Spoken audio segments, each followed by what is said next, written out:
Well, hi, everybody. I'm Don Stewart, and welcome to our second edition of Breaking News for this Sunday, the 3rd day of August, 2025. And like always, we have some very important stories that have come across the wire the last few hours. Stories that continue to set the stage for what the Bible says our world is going to be looking like at the time of the end. And as always, we are amazed but never surprised. All right, let's get to the headlines. Headline number one from the Jerusalem Post: Netanyahu and Trump discuss a U.S.-led international administration in Gaza. I guess that's after the day after the war, as part of a hostage proposal. This is from the Jerusalem Post. We're going to look at that first. But in the meantime, our second story, also from the Jerusalem Post: Netanyahu is responding to that hostage terrible video that Hamas did about the hostage digging his own grave, and we'll be talking about that next. Hamas starving hostages as Nazi starves Jews. Netanyahu responds to Hamas and the Palestinian Islamic Jihad hostage videos, again from the Jerusalem Post. Then Breitbart has an interesting story. I love this. Israel challenges the New York Times to publish photo of the starving hostage. Yeah, you published a photo of some starving kid there in Gaza who, supposedly was the result of, not getting any food there from Netanyahu and Israel. And it turns out that the kid has a genetic problem. It had nothing to do with malnutrition. He's just got a genetic issue and he's in the hospital because of that. So again, fake news. So how about publishing something real? Then finally, a very fascinating story here, and this could be huge. Islamic Republic's defense shakeup. Tehran revives council not seen since the Iran-Iraq war. This is from the Jerusalem Post also. And what seems to portend, Iran is preparing again for another war, another fight, another against Israel. And so that's a very, very crucial story also. So we got some biggies here. Let's get to them. Headline number one: Netanyahu and Trump discuss U.S.-led international administration in Gaza as part of the hostage proposal. The proposal reportedly includes a demand that Hamas disarms and release all hostages immediately, and threatens that the U.S. will give permission to the IDF to operate freely if Hamas declines. In other words, Donald Trump has given Netanyahu a blank check, and we want you to know that, and Trump will reiterate that. Prime Minister Netanyahu and U.S. President Donald Trump are conducting advanced negotiations on a new comprehensive hostage and ceasefire proposal, issuing an ultimatum to Hamas regarding the release of hostages and the future of the Gaza Strip. This is N12 reported this Saturday night, last night. The proposal reportedly included a demand that Hamas disarm and release all hostages immediately.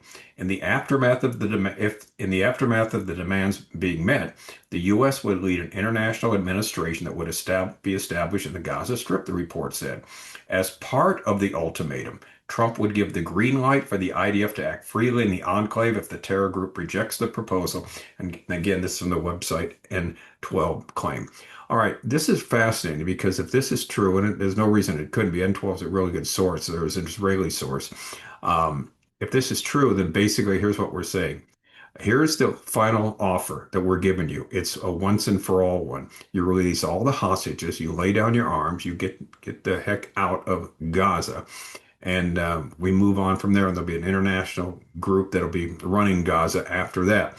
If you don't do that, Netanyahu has been given the green light from Donald Trump for shock and awe to do what he wants, and he's going to get it done sooner rather than later. So if this is what took place, and it seems to be the answer to the call between Trump and Netanyahu, then this is huge. And so we'll see what happens on the next. I don't know if there's a time limit if Hamas is going to respond to it, what they're going to say.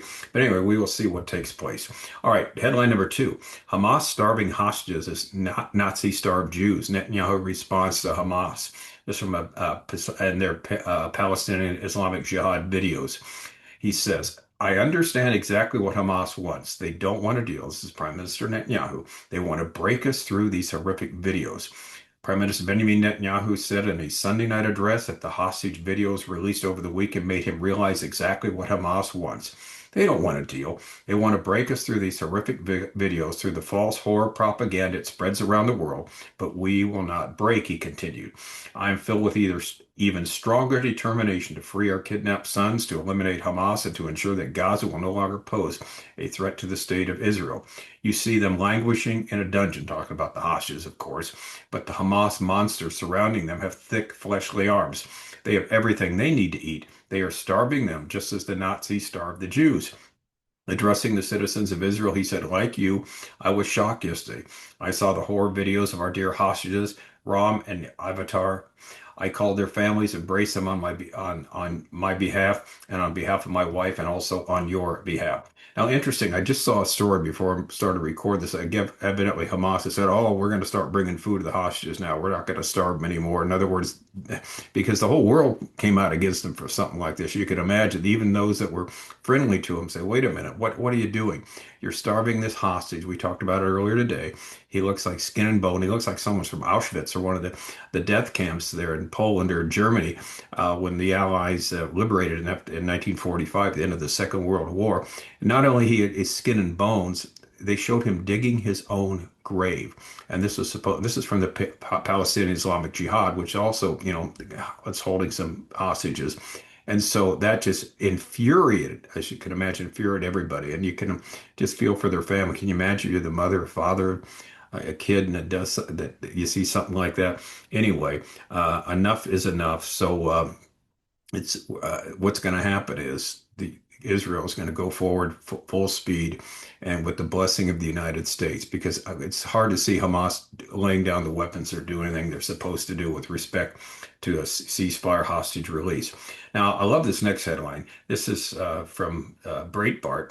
Israel challenges the New York Times to publish a photo of starving hostage.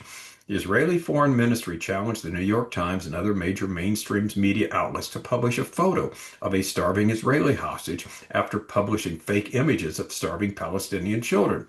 As Breitbart News reported, Hamas filmed Evitar David being forced to dig his own grave. The video was approved for release by his family, though Hamas's clear purpose was to create alarm and to pressure the Israeli government to accept a ceasefire on unfavorable terms. Last weekend, many major media outlets published images falsely purporting to be a starving Palestinian children. In reality, many suffer from other maladies. The New York Times, in particular, was forced to issue a correction on its front page photo once the truth emerged. Israel has pushed back vehemently on the claims that Palestinian children were starving, saying there's no starvation in Gaza, and whatever bottlenecks in food distribution existed were created by Hamas in an effort to loot the humanitarian aid or by the United Nations incompetence. The only people confirmed to be starving in Gaza are the 20 Israeli hostages who are thought to be alive among the 50 who still remain there.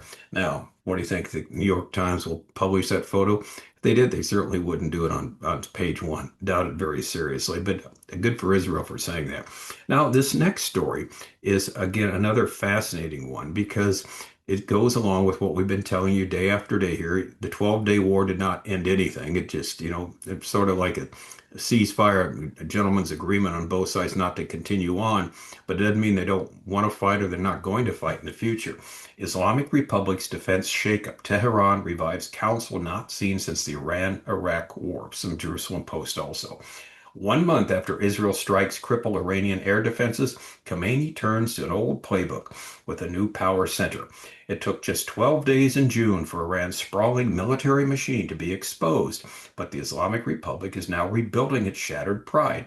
On yesterday, Iranian media affiliated with the Islamic Revolutionary Guard Corps, the IRGC, confirmed that President Masoud Pezeshkian will chair a newly revived Defense Council, a top-tiered military body that has not operated in any meaningful way since the Iran-Iraq War in the 1980s. Its resurrection appears to be a desperate response to the devastating Israeli air campaign that briefly seized control of Iranian airspace in mid-June. The Defense Council is back, proclaimed the Tasnim News, often seen as a mouthpiece for the IRGC. That's the Iranian Revolutionary Guard Corps, by the way, framing it as part of a broader structural reforms within Iran's Supreme National Security Council, the SNSC. Behind the dry constitutional languages lies the reality that Iran's supreme leader and his top commanders are scrambling to reassert control after the Islamic Republic's defenses were shattered, both militarily and psychologically. Article 176 of the Iranian Constitution permits the SNSC to establish sub-councils such as this one, and Iran has quietly done so before. But never, and here's the key, but never in such a public and symbolic way. The announcement of the new Defense Council came with a straight from the heart of the regime. The IRGC and the army commanders, the parliament speaker, the judiciary chief, the intelligence minister, and representatives, the Ayatollah Ali Khamenei himself, all are now reporting to a single wartime command. And so they're restructuring in such a way that's becoming obvious they're preparing for war. Fars News hinted that a pending shakeup at the very top. Longtime regime insider Ali Larijani is expected to replace the Rear Admiral Secretary. This person, that position, often the nerve center of Iran's foreign and military strategy, would place Larijani, a seasoned conservative and confidant of Khamenei, at the helm of this new defense coordination push. And according to Mansour Hagahipour, a former lawmaker close to Larijani, the council will move the Armed Forces General Staff into a supporting rather than a commanding role. If we face serious conflict, he said the command must have a designated deputy, ensuring that we're not caught off guard at critical moments. Well, Tehran was definitely caught off guard. While Iranian media framed the move as an efficiency measure, critics abroad see something more urgent, a regime on the defensive, both militarily and politically. Iran's top military officer, General Musavi, has held multiple public meetings in recent weeks, warning of further Israeli or American action.